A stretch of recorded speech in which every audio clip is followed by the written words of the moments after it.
kahon.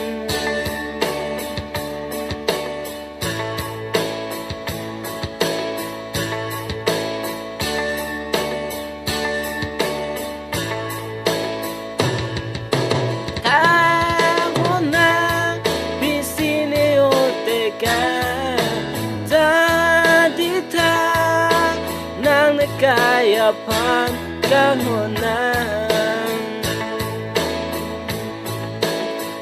Chudam kang penungkuan lamsak ini cipitan monta nang pisino pa neo kang manang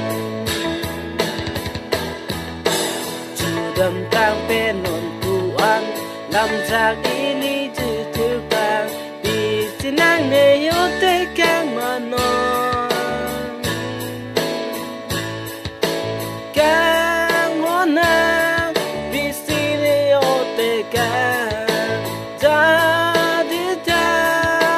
nang nakayapan o kahon.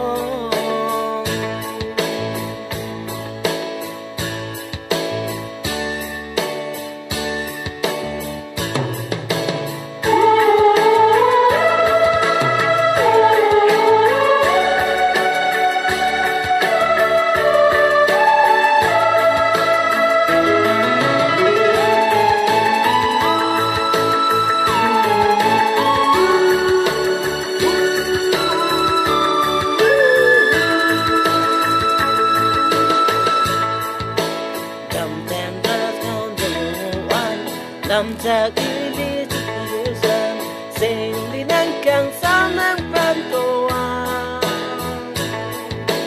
Bisa cirujung nabong sing binipa ocho nang Jahat tau bong e pangkang hon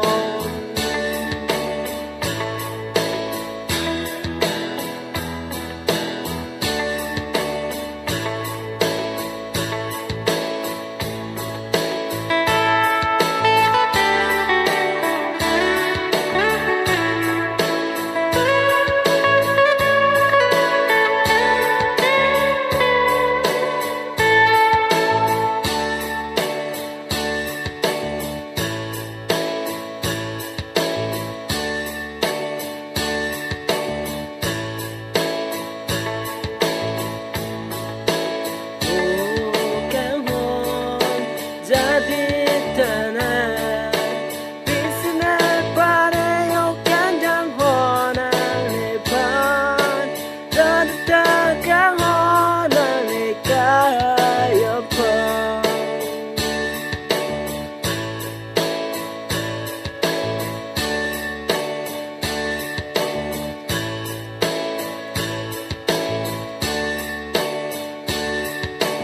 kahon jadi taang